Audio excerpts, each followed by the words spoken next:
Thanks for watching, and here's what's coming up on this episode of Fired Up. Look, this is simply not going to happen in Right. totalitarian governments. The first thing a totalitarian government does is takes the firearms away. This could have been a Washington, D.C. 's law. customer that had come to the gun store. They touched down in DC and they're a felon. And We here in Nevada, even police officers can't carry a gun on a campus. If he would have been armed, he would still be with us. A lot of people don't know is we were involved in a lot of movie work. We had to modify the guns to fire blanks.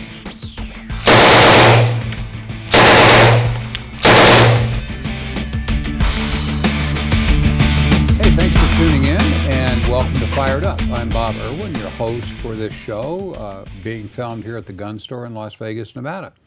The program is all about guns, related politics, and self-defense issues with firearms. Today's panel, we're going to talk about the chief, the general secretary, he's called, of INTERPOL, who had just come out with an interesting statement on armed citizens. A police arrest in Washington, D.C. of a gentleman who had horrible illegal things in his house, a dud round of 12 gauge and an empty 270 casing. And another story similar to the one we did last week on the school, but this is an Oregon school district that is now arming their teachers, and some interesting comments on how that is coming about. Anyway, we're going to start right now by talking about this Secretary General of INTERPOL. This caught my eye in the press, and I was waiting for the joke at the end when I started to read it. But the Secretary General of INTERPOL, who's an American at this rotation, they rotate who is that chief position every couple of years. Anyway, the Secretary General of INTERPOL has come up with a novel way to combat terrorism. Let me quote his NBC News interview.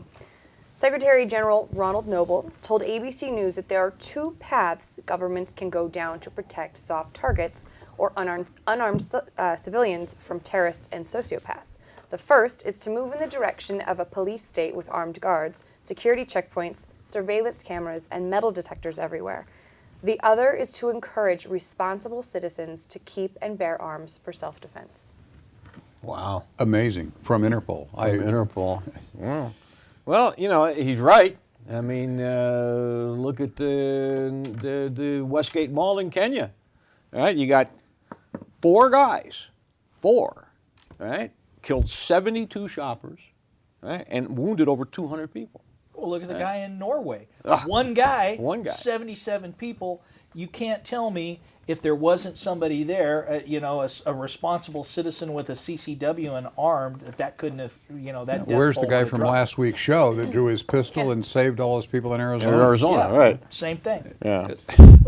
So what we need here is a global Second Amendment giving firearms rights to all of the citizens of... Serfs. Look, this is simply not going to happen in Right. totalitarian governments. The first thing a totalitarian government does is takes the firearms away so they can be in control of the populace. Well, I'm not saying that the Second Amendment worldwide is a solution. That's not going to happen, obviously, with all the dictatorships we have around. But imagine the four guys that attacked the Nairobi shopping center. If they tried to do that at a shopping center somewhere in Arizona or Wyoming or Texas, Yeah. what would happen? It wouldn't be a pretty sight. This is exactly, the Secretary General actually used that reference in his speech. Well, you had the off-duty police officer 4 or 5 years ago in Utah that stopped the guy from a mass shooting At the big mall up at in the big in mall in Salt Lake. there, Yeah. Even that we have the Second Amendment here, we're up against the wall right now. I mean, there are factors working against the Second Amendment, working against gun owners, working against hunting, working against anything firearms related. And that's this country. For other countries, obviously, you get these petty dictatorships. Obviously, the UN is a great, wonderful organization that is out for the health and well-being of all people in the world. Apparently, yeah. And we have a similar situation like that here in Chicago. I mean, it's unarmed and people, that's an easy target. There's so much gun crime there, but there's no legal way for the citizens there to protect themselves. And exactly what happens. They have just as many murders. This was 80 people killed, and they have that many murders every month by gunfire. They just, we're compressing it in the Nairobi attack, but we have the same number of people murdered, and the people there, as we all know, that's the one place we don't let citizens carry guns. Well, still. We just had John Kerry sign a UN treaty, small arms treaty.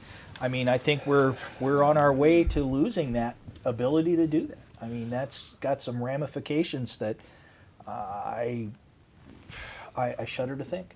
That's an interesting problem, the UN Small Arms Treaty, but it will play into this story, obviously, because it's a backdoor way to, if it goes through as apparently the administration would like, it will cause registration of all guns and stop importation of any foreign firearms.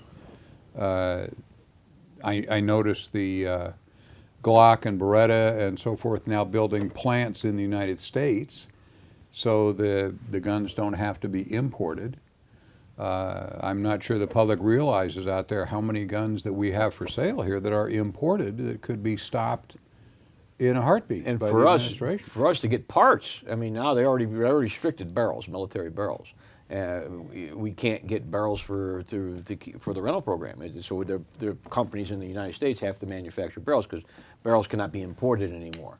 So even for us, it's very difficult. There's work around everything, but they're making it more and more difficult by everything. It's just really a hassle trying to get parts and everything. What's truly interesting here is Interpol is a law enforcement entity. It's designed to bring law enforcement around the world together and assist in international tracking of criminals and criminal actions. The UN is a governing body, for lack of a better phrase. It's trying to impose its will. The Secretary General of Interpol here hit on something when he said there's two paths. We can arm people, or we can go to a security-laden police state. And we look inside our own borders where we do have the Second Amendment. I was being facetious before with a worldwide Second Amendment, obviously, but we have it here. Supreme Court has said the Second Amendment is a personal right for the purposes of self-defense. New York, Chicago, a few other cities are putting up security cameras all over the place to track their populace's movements. Right. They're putting armed police. The last time I was in New York, I must have seen no less than a dozen officers walking around on street duty in full SWAT type gear. They had rapid response vehicles out on the streets of Manhattan, which I couldn't believe. The UN was in session at that time. That might have been what was going on. Probably was. Lenny, and tell me if I'm right on that. I can guarantee you, and there was that any time that the UN is in session, there's a huge of not only the state and local like NYPD, but they TDY. They brought in temporary duty. A lot of guys. A lot of times when I was still working as federal agent, I got TDY'd there a couple of times. So which is interesting because those individuals felt it was important to have a bunch of heavily armed, rapid response soldiers, for lack of a better phrase, for their protection, but they don't want the average citizens of the island of Manhattan or the city of Chicago to be able to defend themselves. No, they're doing it with just what he said, with the barricades, and we're talking about D.C. Every street's barricaded off with concrete, so you can't run your car into this, that, or the other thing, and it looks a lot like Baghdad. Yeah. The walls aren't quite as tall, but there's armed guys everywhere. Well, Or we could just have armed citizens and let the terrorists try and raid and kill everybody in a shopping center in Wyoming and see what hahappens. I saw a great poster on the internet. Somebody said, if gun control worked, Chicago should be like Mayberry. Yeah. I mean, and if gun control worked or didn't work, every gun show that they show a picture of 1,000 people there buying guns and trading guns, they'd all be dead in the photograph. Nobody would ever come out of a gun show. Yeah, and I guarantee you, because I've worked it, every delegate from I don't care what country, Lower Slovenia, has got a U.S. federal detail to them, security detail of at least 4 people. The entire time they're in New York. Are they allowed to bring their own individuals into the they country are allowed without to bring their own. under diplomatic immunity and pass through? And Yep. we Yep. can't ask what guns they have, right? No, they don't. They don't do that. We if we're assigned to them, which I have been before, where I've assigned to a detail with those to augment their detail, we sit down usually and discuss it with the guys about, okay, this is what we're going to do, and they're usually, personal protection is pretty much universal. Yeah. So the same things. They may whip out a scorpion and go to work where we're going to whip out a Glock, but at the end of the day, it's keeping the principal safe. And so those things are. But I mean, those guys won't walk around. They won't go shopping in New York without a security detail. That the point of the whole thing is, if Interpol, the head of Interpol, thinks arming citizens are the way to stop terrorism, it would certainly be a lot less expensive than what Lenny's describing that we have to do to keep terrorists away from the White House or whatever. All you have to do is arm citizens, and they'll stop it automatically. You won't have to call the police. The defense will be right there, like the guy in Glendale, Arizona last week. We got a break here for some commercial. I'd really like to go on with this for a bit, but we're kind of stuck. We'll be right back. Don't go away. More discussion on guns, politics, and self-defense when we come back on Fired Up. I know you people love your guns and you carry them everywhere, but do you bathe with your gun? No, I do not Okay. bathe with my gun. But I.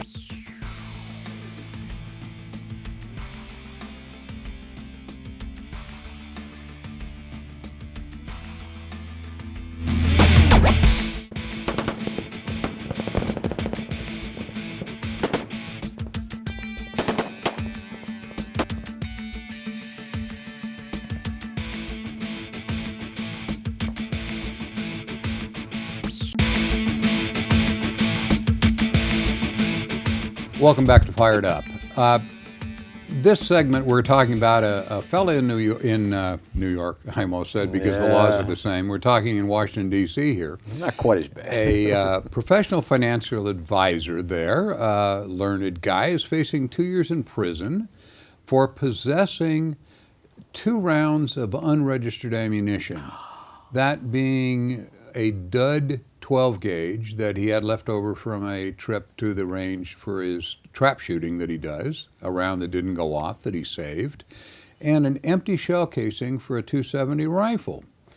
Some 30 SWAT officers raided his home after 8 o'clock at night back in July, put his whole family on the floor. They recovered that contraband stuff, the one dead dud 12 gauge round, the empty shell casing in .270, an empty holster, and a box of muzzle loading bullets from his home.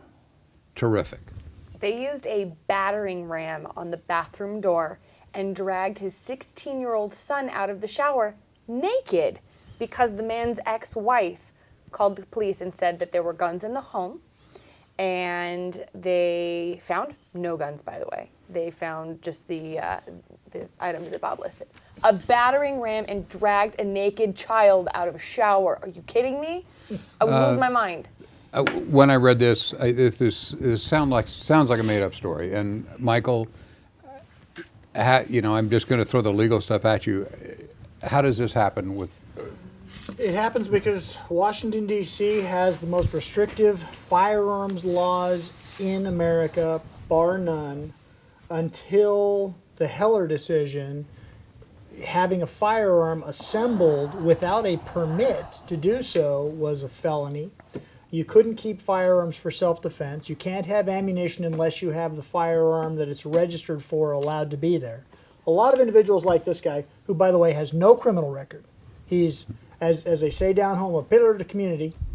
And he trap shoots, he hunts. A lot of people actually run afoul of this. Hunters who travel there or go there will have 1 or 2 rounds of ammunition in the bag because they were just on a hunting trip and go to Washington, D.C. The empty case may as well have been a fully assembled firearm as far as Washington, D.C. law is concerned. The way they got there, the estranged wife had originally said he threatened her with a gun. She got a restraining order against him. They dissolved that restraining order when the judge found she wasn't credible. This happens quite a bit, actually, during ugly divorces. There's lots of allegations that fly back and forth. He keeps his guns out of state, and they actually went there and tried to view the firearms because it's not very far away. It's across the river in Virginia there at his sister's house. But this is the way they respond. The viewers might remember a few months ago, David Gregory, a big news channel guy, held up an AR-15 magazine on national television. Well, Meet the Press. It was on Meet the Press, right? Films in Washington, D.C., and there was actually an outcry as to why they didn't charge him. That's a felony in Washington, D.C., to be in possession of that magazine, empty. So Just this the way it guy was. committed a crime by having an empty rifle, 270 rifle casing. Under This could have Washington, been a D.C.'s law. customer that had come to the gun store and took some brass home, That's right. and with their little target, which is completely legal here, threw it in their suitcase, and they touched down in D.C. and they're a felon And They're a felon. they're committing a crime for right having then and there trash, for having that. for Yes. having garbage. We tell a lot of our tourists that too, because and a friend of mine works. He's at a security over in New York, and he says that they find empty brass in the rooms a lot because the tourists get cold feet just before they leave, and say, well, they have second thoughts and they leave it there, so they're always finding brass. But I think in this particular case, I think that the police probably should have did a little bit more of a little background investigation. How about, Lenny, indicative. you've been in law enforcement in D.C. How about just knocking on the door and saying, hi, we have a search warrant. Do you mind if we come and look at your house? Well, here's the way, and I wasn't there, Right, but I'm gonna understand. tell you how things go down as you're running a tactical team. I'll get a call from an agent, in this case a detective, says, hey, I got a warrant. This is the affidavit of the warrant. Everybody on the team reads the affidavit and the warrant. That detective had to put something on the four corners of that paper that got signed by a judge to do that search warrant that said this guy was a very dangerous man, that he had threatened her with a gun. And you take that as the SWAT commander. I take that as, okay, that detective has done his job and done his due diligence, just like Tony said. Did he do the complete investigation? That's not my Right. decision. My The decision judge is said, the judge so says there go you are. forth and knock on this door. Knock this door down. Now, if I'm going to run a tactical operation where I have a guy who's threatened his ex-wife with a gun, has supposedly got illegal guns in Washington D.C., I'm not going to be the one to walk up and go, hi, could we look around? Because that's how you get killed. And unlike my liberal colleague here, a 16-year-old can press a trigger just as easy as anybody else. Naked in a shower? Well, you don't know he's naked on the shower because you can't get I in know the door. you people love your guns and you carry them everywhere, but do you bathe with your gun? No, I do not Okay. bathe with my gun. But I have personally done search warrants where I found guns in the bathroom. So it's I one of used those to have things. one of those stainless Smith & Wessons, the gun on a rope. You hang Gun over on a the- rope, yeah. Yeah. But at the end, really and truly. Well, I don't you blame do the this. response team at No, all that- because, no, like you these said, guys- they're But that going level what they of got. force? Yes. I blame No, the. there was no hostage situation. There was There nothing. doesn't have to be a hostage situation. No, I mean, speed, surprise, and violence of action. The response team is exactly like it. The investigating officer who put the case together, this is Washington, all right. So they're not the most pro-gun police department out there, maybe. Maybe. So there may be a little bit of prejudice towards the law-abiding gun owner, but I still think is whoever put the case together. Don't blame the response team. Absolutely not. They're doing their job. They're going to do it. And like you said, you don't know what's on the other side of the door. The guy who put the case together, he screwed up. Yeah. Well, now if I understand this correctly, Michael, they offered him a plea bargain where he can plead to one misdemeanor. An empty case. And that's the way these things almost always resolve, is they say, okay, plead to a misdemeanor, and it'll all go away. Unfortunately, because it's a firearms-related misdemeanor, he loses his right to then apply for DC permit to possess a firearm. So he's not doing that. He's No, I think going to he's fight the fighting case. this. He's fighting this because they also found in his desk drawer from the story I read is a black powder cap and ball gun, which is legal. theoretically. Not a firearm, It's an yeah. antique. It's not a firearm. Right. But yeah, he's gonna fight this. He has money. He's well respected in the community. He's an avid sportsman. He does not want this. And more importantly, I think this is one of those cases where they've kind of woken up a segment of the community. Most people don't realize that it's not just guns. It's the stuff that goes with firearms that are illegal in Washington, D.C., and they think that's crazy. Of course, Washington, D.C. will tell you, like a lot of jurisdictions, well, the reason it is because if you make that illegal, then we can keep it away from being combined with the firearm, which reduces crime, which, box of muzzle loading bullets. Fishing sinkers, round ball, split shot. So this is over the top. Now, the individual who put the affidavit together, the investigating officer, the response team, are absolutely protected under Supreme Court jurisprudence. Even if the officers were completely and totally wrong, as long as they had a good faith, reasonable belief that they were operating on good intelligence, then they will not be held responsible or accountable for the mess ups here. Unless one of them fabricated something and knowingly fabricated it in drafting the affidavit for a judge to sign, in which case that individual could be on the hook. Well, the wife may have done that. The wife but, was feeding them bad information, and that is where this all started. This individual has firearms. And there just happened to be... What across the recourse border. would he have to go after the poor choice of wife? Well, he's divorcing her at the moment. Unfortunately, all she has to do is say that he threatened her, she felt threatened, and he has firearms. All three of those things may be true statements. A heated conversation could be perceived as a threat. And she provided that to law enforcement, and they ran with it. It's a bad situation. all the way hopefully, around. as I understand where this is going, he is not going to accept their plea bargain. He's going to take it to Good. court and I'd fight it too. try and use this to overturn Washington, D.C.'s law about a single cartridge case is a crime. And that's how the Hiller case got to where it got, is because somebody stood up and said, no, I know it's your law, but it's not a justified law. I mean, this is so. It's not just the rate. It's just unbelievable to me. He's got a dud shotgun shell, a dud that doesn't work, and an empty shell casing, and those are actually a crime for him to possess that. But That there's is so many. in America. In America. We get that from Japanese tourists who come in here. We can't sell them little cartridge keychains because it's illegal to have one cartridge in Japan. It's a year in jail, But in Washington D.C. And I'm shocked that it's a crime to have to possess a dud in Washington D.C. when all you have to do is go to Congress and there's a ton of duds there. No. Ba-dum-bum. We'll be right back after these messages. Don't go away. We'll have more Fired Up when we come back. A lot of people don't know is we were involved in a lot of movie work. We have to modify the guns to fire blanks.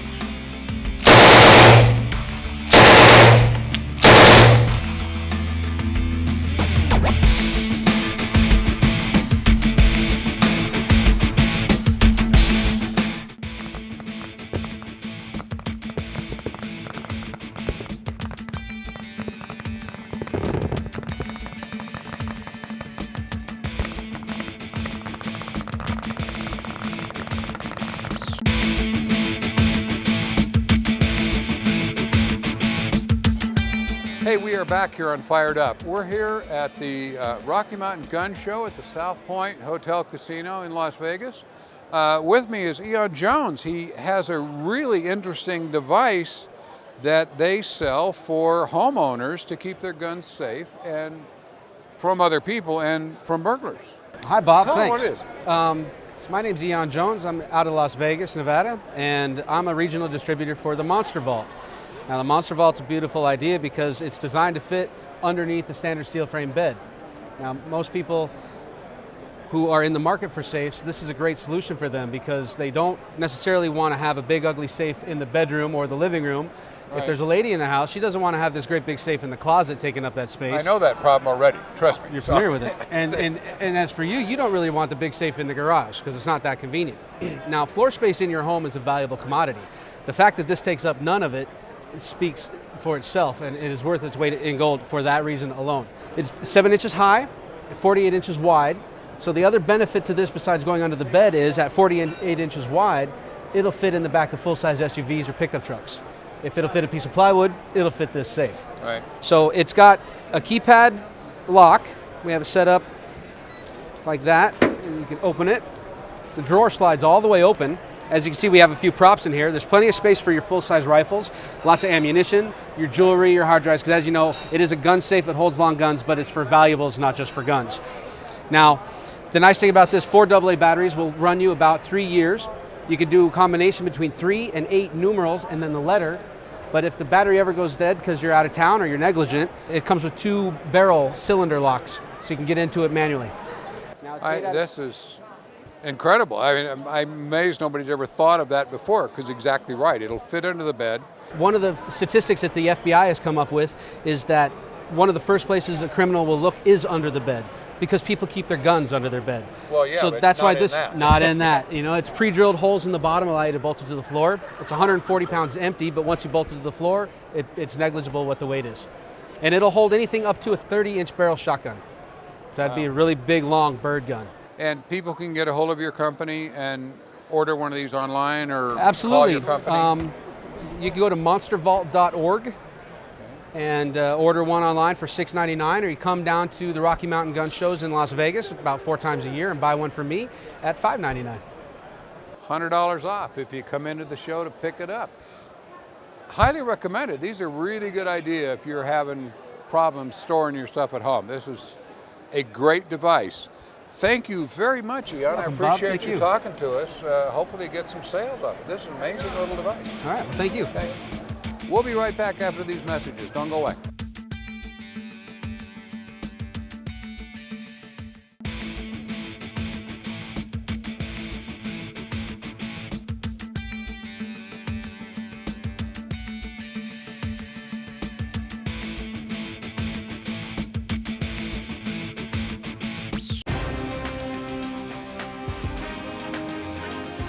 Hi, this is Tony D with the Gun Store in Las Vegas.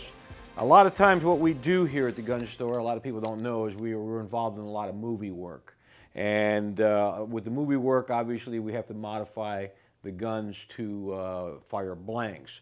And I know we've all seen the movies and how they work, and the guns they never empty.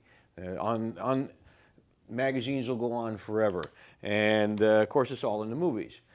But blanks could be very dangerous. Now here is a Uzi submachine gun.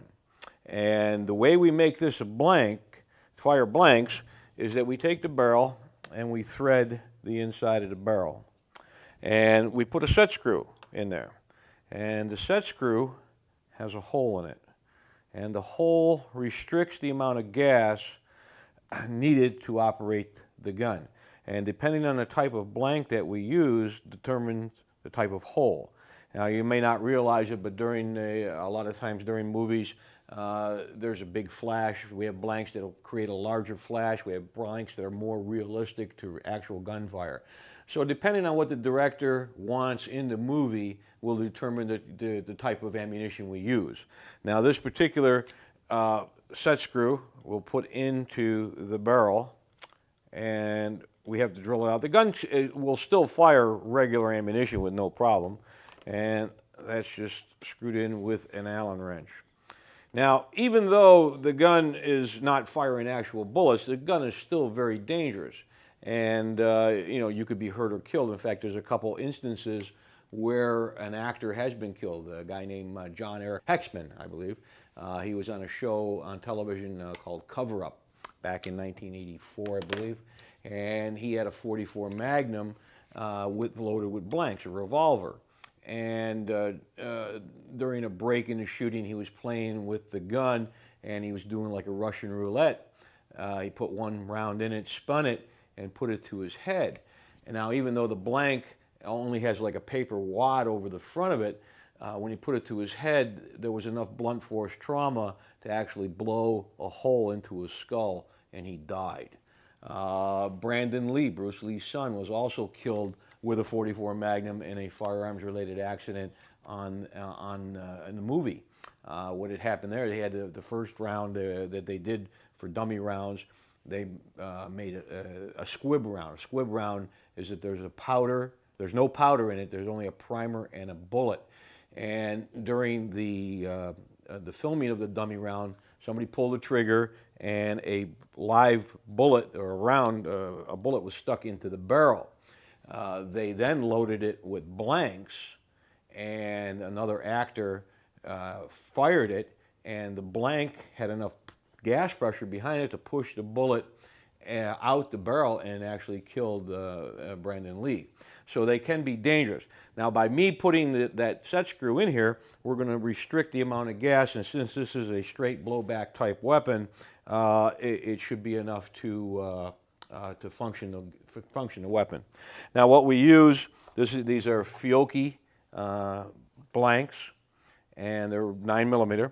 And if you notice, there's no cartridge, there's no bullet on it. It's just a crimped case with gunpowder inside. So we're going to get ready and we're going to shoot this. I'll show you how it works, and then we're going to do a demo with some paper to show you the effects of being too close to a blank. We've loaded the magazine up with the blanks. We're going to insert it, and if you'll notice the muzzle of the gun, you'll see a little bit of flash. There won't be any recoil, or very little recoil. And that's another thing in the movies. You see a lot of the actors, they're shooting one-handed or whatever, and the gun is not jumping around and not moving. There's very little recoil is generated by the blank, so we're going to go right now. Yeah. And of course,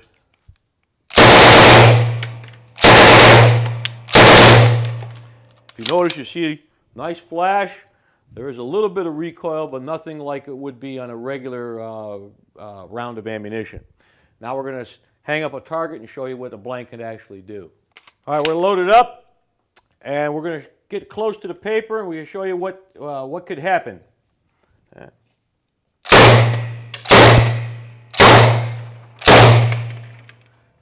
As you can see, if that was close to your face or close to your head or close to another actor, you could get seriously injured.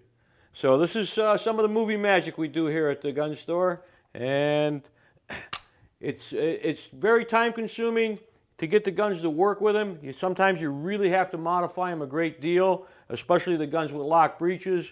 We have to cut locking blocks, we have to port barrels. A lot of work goes into it. So what you see in the movies may not be real, but it sure looks good.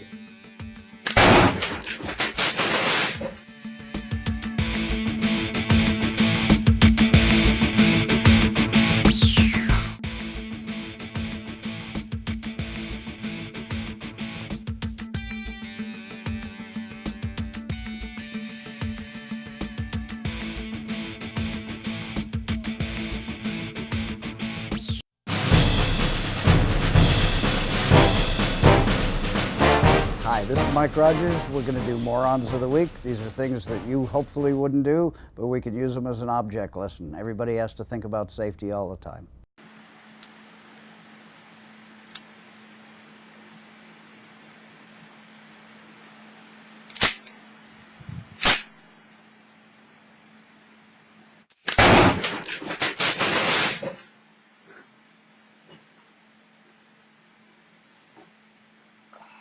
Not quite up to Moron-in-Chief standards, but an excellent candidate for Vice Moron-in-Chief. Assuming that you have called 911 and remained at the scene, the next most important thing that you need to understand is that when the police arrive, they're going to look at the scene.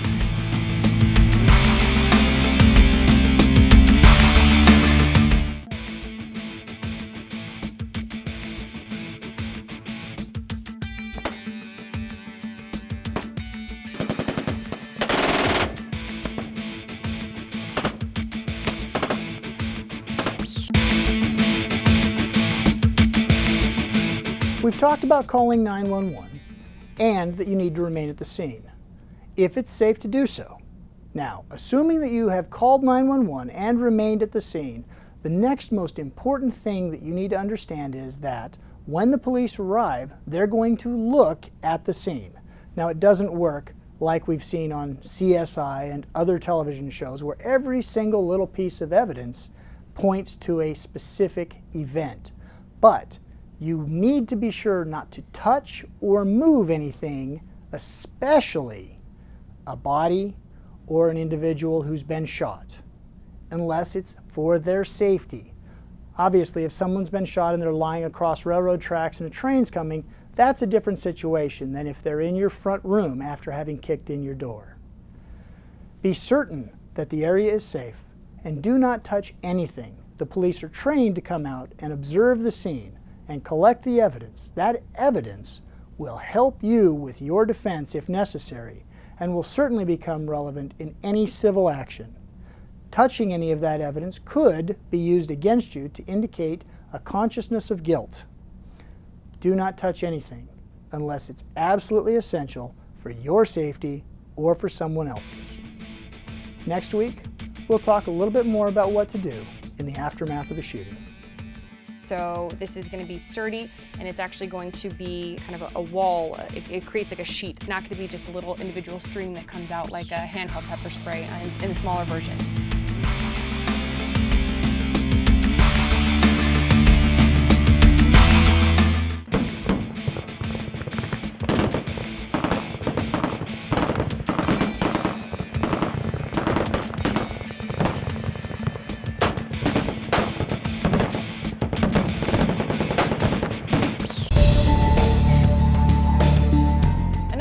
Carry here at the gun store is the Saber Red Home Defense Spray.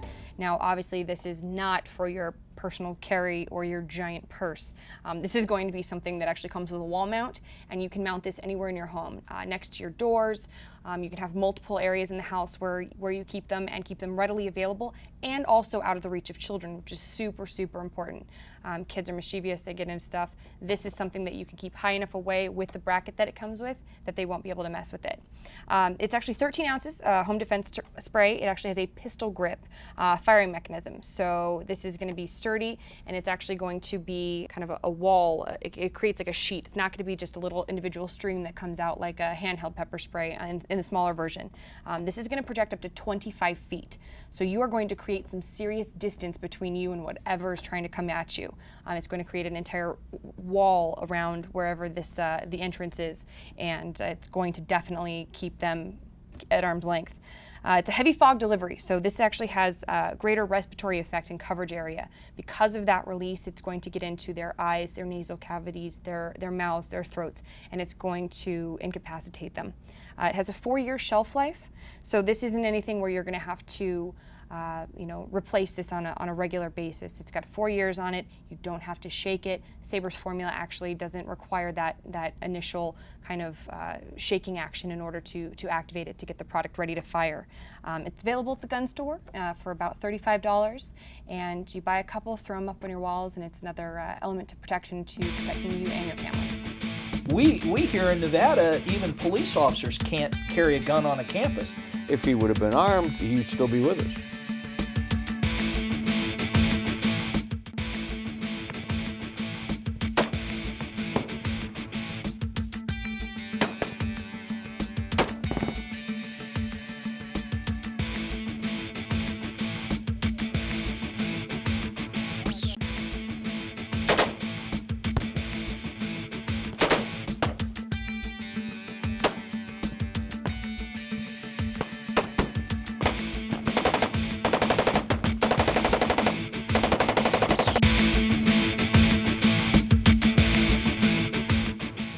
Welcome back to Fired Up.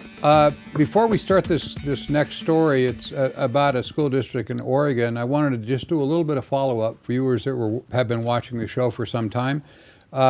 You'll recall we did a story about a sheriff in Florida who was fired by the governor of the state of Florida because he didn't charge a person who was arrested for concealed carry. He felt that the guy was an upstanding citizen and just absolutely tripped over the law. So when one of his officers brought the fellow to jail, the sheriff released him and told him to go get a permit and have a nice life.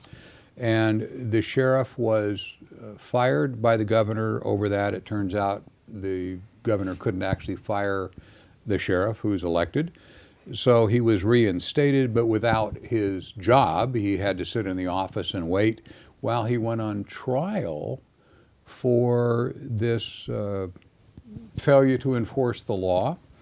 And a few days before we filmed this show, a jury acquitted him of all charges, and he is now back being the sheriff. His name is Nick Finch in Liberty County, Florida, aptly named county. He is back being sheriff, and the case is over, and he is totally reinstated with back pay. So that's how that story ended up. This story is about a school district in Oregon that is no longer listed as a gun-free zone. This is St. Helens, Oregon School Board voted to allow school employees and teachers who have concealed carry permits to carry if they wanted to. Something we tried to put through here in college campuses and failed. You know, Oregon state law is interesting because it doesn't prohibit those with CCWs from carrying on campus, on school campuses. This was a internal policy that actually took away a right the parents of the students would have had. So anybody else could have carried on campus except the teachers. Except the teachers. Oh, wow. That's great. Well, the district superintendent didn't like the decision, saying that while he didn't disagree with constitutional rights, but this was a school and our interests are what's best for the kids. I mean, this is, I wonder. What's best for the kids is keeping them alive in the case somebody decides to attack a victim-friendly zone target. That's your kind of opinion. A thing, you know. Clearly not everyone believes that the kids well, should the be safe. superintendent doesn't. But now you have people who are trained in gun safety. You have people who are trained in the proper use of firearms. They're probably trained in the use of deadly force. Why in the world would anybody want their children to be unprotected? I mean, this is, you know, gun-free zones are always the soft target. That's where the bad things happen. Target-rich environment. It's, you know, so it makes total sense. It's amazing. Something makes it's reason and makes sense. It shocks me that the People's Republic of Oregon has the firearms law. We here in Nevada, even police officers can't carry a gun on a campus, even if they're going, you know, unless they're on duty. But if they're off-duty police officers going to college at night school or something like that, has to leave his gun and, you know, completely off the campus. He can't even leave it in his car, take it on campus. Well, we discovered on an earlier show, you weren't here for that show, that our resident, one of the residents on this panel, when they were attending UNLV, illegally carried his gun Gee, on I wonder the who that could be. campus. It was a guy that was in law school. I don't know. Was that you, Tony? No. Retain the right to remain silent. I'm just, You know, it's one of those things. You do what you do, and in Well, this case, they're going to let the teachers carry to protect the children that they're there to teach. And most teachers that I know truly want to protect their students. They want to do what's best for the students. And themselves. And more importantly, something that came up in the discussion about this is, it's only those teachers who want to. They're not forcing anybody who, a conscientious objector type individual. I'm not going to carry a gun into a room full of little mines full of mush. That's the teacher's choice. Well, look what just happened. Where Reno, Sparks. Sparks. And the teacher that was protecting the children was a former Marine, right? Probably has some firearms training, right? Probably a good in the shot. Marine Corps, possibly. Think yeah. so. If he sacrificed his life for his students.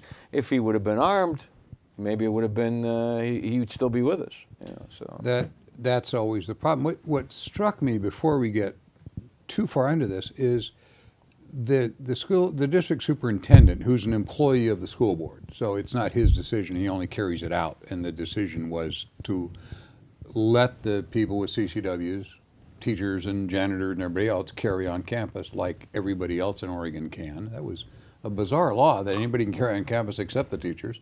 But what he said, and I wrote it here precisely, he says he didn't disagree with constitutional rights, but this is a school and our interests are what's best for the kids. So do they have civics classes in Oregon where he can say, I know it's a constitutional right to bear arms, but this is kids, so we're going to avoid it? It sounds like a legislator in the Nevada legislature. saying that. I mean, it's just, Statement doesn't make sense. it doesn't make sense. No. I'm for constitutional rights, except we're going to avoid them here. Yeah, we're constitutional rights unless it involves you, bringing a gun onto campus, and that it's like our school board here. I mean, they're not going to. They've got other things to worry about. The last thing they're ever going to broach here is going to be whether or not you're going to be able to carry a gun on even a law enforcement officer, off-duty law enforcement officer, and they're never going to get down. That's so far down on their list of things to look at. Well, we couldn't even get it on the college campus when we had AB Campus 143, carry, yeah. and it didn't even get a vote. No. in the Well, we can assembly thank after the we chairman of heard- the Judiciary Committee for that one. Well, and I can say this about my lawyer friends and a lot of my educator friends. They're all firmly behind all 6 of those amendments to the Constitution that are the Bill of Rights. Wait, there's actually All 10 of 6 those. of All them? 6 of them. All They're, 6 of they're them, all right. for those 6. But the other 4, not so much. Now, a couple of them, no big deal. I don't think we're quartering a lot of troops in people's houses these days, so that one's kind of fallow. Actually, we had that one Had that come in up. Henderson, it's actually yeah. in litigation right now, but they would be terribly upset if we said, well, going forward, we want to look at your history and government textbooks to make sure they actually have relevant information in there, as opposed to the revisionist history that gets taught sometimes. This superintendent would stand up and scream and shout about how it's academic freedom for them to elect what textbooks they use and what they teach these kids. But right there in the Constitution amendment, he doesn't want going on around these kids, because apparently he's under the impression that the best interest of the children isn't staying alive in the event of a terrorist or a shooter coming into the school and trying to kill the kids. And they would be concealed carry. I mean, it's not like they're going to be opening, Right. like classrooms up. Because I can understand for children that would be alarming to see like all the teachers with guns out. But if they're carrying concealed, the kids are none the wiser. It doesn't even have to be a discussion with them. It just has to be in the event that this was ever to come up and was needed, it's available. I don't think they need to be, correcting your math test with like a Glock hitting you. Or anything. No, all Like they're that- going to do is the female teachers will probably keep their gun in their purse in their locker in the teacher's lounge, but there'll be somebody there that can get a gun if something bad happens. And we need to send them the statement from the Interpol General Secretary that said, why would you particularly want to be unarmed when there's nobody else there to protect the kids? And there are countries where the school teachers, most notably Israel, where the school teachers carry firearms, and not quite often not just a handgun. They're walking around with those kids carrying a battle rifle. Now, they live in a challenging area. They are always under attack and under threat. But they didn't do that until there was a very severe school shooting and some children were targeted, and then they started arming the teachers. They haven't had a school attacked since then. And that was 1973. 3. So we should take a page from history and look around. Where has this worked? And has it worked? If it has, then we should emulate it and duplicate it. That's the principle of pedagogic design. Find what works and teach it. We're not doing that. It's kind of an amazing thing that all the talking we do about it, and that's why I was so amazed with the guy, the Secretary General of Interpol. People are realizing this is what needs to happen, and it's a lot more economic. We're short of money for all this stuff to build these barbed wire fences and concrete barricades around schools. All you got to do is let Dad carry a gun when he's dropping his child off at school. This is foolishness. Anyway, we're running out of time as usual on this show. We'll be back next week at the same time, same station. Please tune us in when you get a chance. Thanks for watching.